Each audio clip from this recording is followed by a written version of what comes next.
going up against the Vanderbilt team this week. Really tough on both sides of the line of scrimmage, and kind of a tough game against Florida for you guys on the O line. Like, how do you guys look at that film and like say, okay, here's what we need to do differently against a tough Vanderbilt team? Yeah, I mean, Vanderbilt's a good team. They've had some big wins this year, and every game that they played, they've been in for the majority of the game. So, really at the end of the day, it's us sticking to our process, sticking to what we're coached.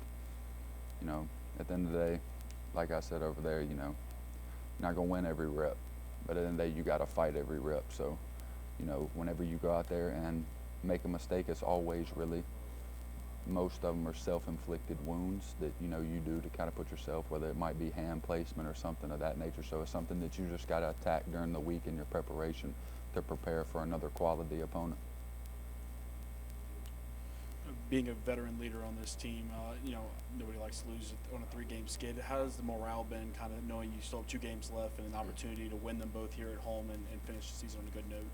Yeah, I mean, nobody in this building wants to lose. Everybody in here wants to win more than anybody else in the entire country. So at the end of the day, this isn't what we come here for. This isn't what we work so hard for. But at the end of the day, hard work is the standard. This is what we do. And we have a great opportunity this weekend, like I said earlier, against a quality opponent to get a stain off of us that's been on us for about 5 weeks. And at the end of the day, it's up to us as the players to go out there and get the job done. Injuries happen, you know that. Just as an offensive lineman, how much does it mess you guys up as a group of 5 when a guy like Garrett goes down with an injury mid-season like that? Obviously, I've been here for 3 years. I've played with Garrett for ever since the day I stepped foot on campus. That's been the guy that I played next to. And, you build, it's a bond, but it's in a different way of, you're working together. Like, it just is. Like, whenever you take reps next to somebody, it becomes muscle memory. So really, whenever somebody goes down, we recruit players here for a reason. We have good players that are, 2s and 3s in there, and it's their job to be ready to go. Coach Davis coaches the number 1 guy in the room to the bottom of the totem pole. He coaches everybody the exact same, the exact intensity, the exact same looks, all of that. So at the end of the day, you have to be prepared mentally for the challenge, and we have guys like that. And like I was saying earlier, you're not going to win every fight.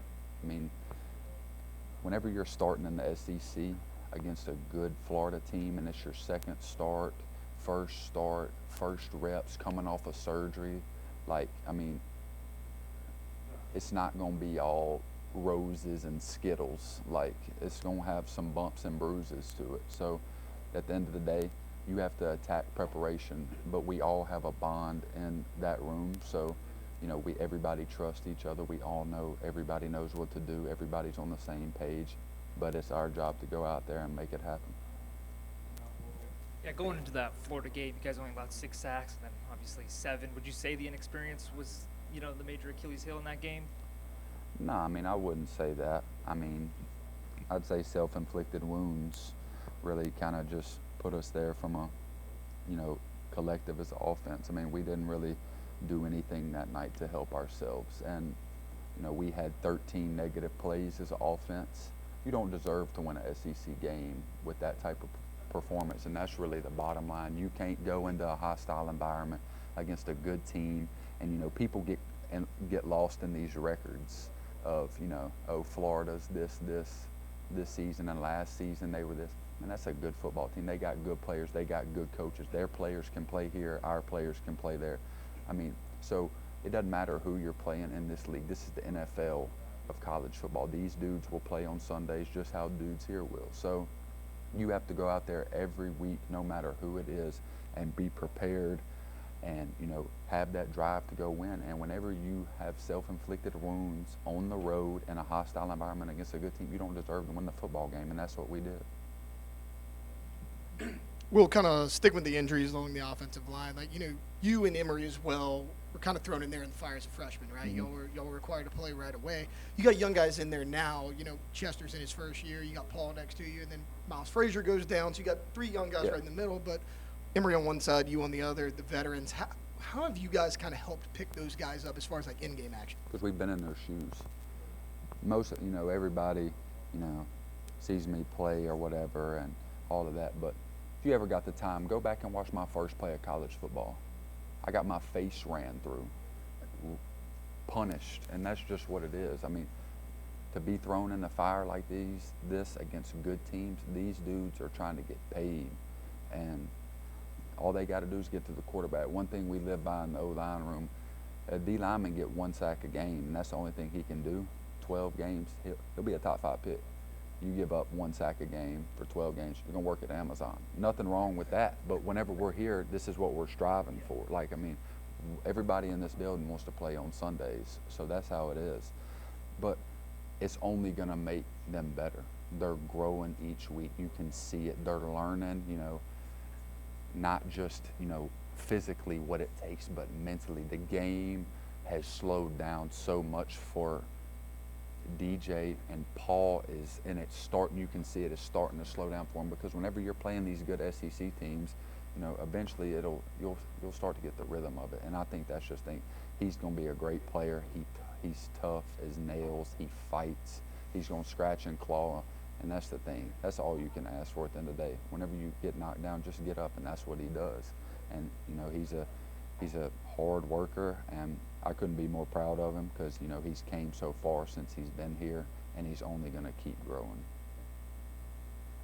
Has it been hard for you guys on the team to kind of throw all the background noise, in the past, national media on you guys, on the 3-game losing skid, fans coming at you guys? It's been kind of hard to block out? At the end of the day, and no disrespect, but none of that really matters. Like, nobody really pays attention. I know I don't, because at the end of the day, no matter what anybody says, that ain't going to save nobody from getting the job done on Saturdays. People can say what they want about us at Florida, but, people are still mad about the Florida game. We're trying to get ready for Vanderbilt. So at the end of the day, it's just noise. And if, being in, a program like this where the standard is championships, whenever you don't perform, it's what you expect. It's part of it. And we know that. The coaches know that. Just how y'all know that. It is what it is. But it's something that you can't let it affect you. You got to go out there and just prepare and be ready to go the next week. We didn't ask any of the prior guys this. What do you think about these uniforms you guys are rocking on Saturday? Yeah, they're cool, because I didn't really even know we had a yellow jersey. I think the last time I saw that was that mustard one they wore when Leonard Fournette was here. But at the end of the day, it's just a jersey. We don't really buy into all of that. But at the end of the day, it looks good, I think. But Well, you're a great vocal leader. After the Florida loss, what did you tell the team, when everyone was down? yeah, at the end of the day, it's our job to go handle everything on the field. Nobody's out there with us. Nobody's opinions, like y'all were saying. Nobody's opinions of what we are, what we should do, who should be fired, who should do this and that and the third. At the end of the day, we got to go out there and do it. And we're put in the right positions. And like I said, we have to go out there and execute and handle everything that's thrown our way. And that's what we're expected to do, and that's what we expect ourselves to do. And that's something that we're working to this week. We're doubling down on our process, tightening the screws even more than we were. And now we just got to go out there and play our style of football for 4 quarters.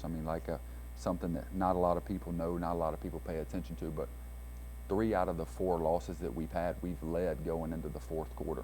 And, people that don't really pay attention, the Twitter coaches, they don't know that, but we do. And now it's about us finishing football games. And whenever, it's the final stretch, you tightening that bolt even tighter and going in and finishing what we had been doing all game. And it's up to us to do it. Nobody else can do it. It's not the coaches putting us in this, certain thing. They put us in the best position to win. They want to win just as bad as we do. So at the end of the day, we just got to go do it.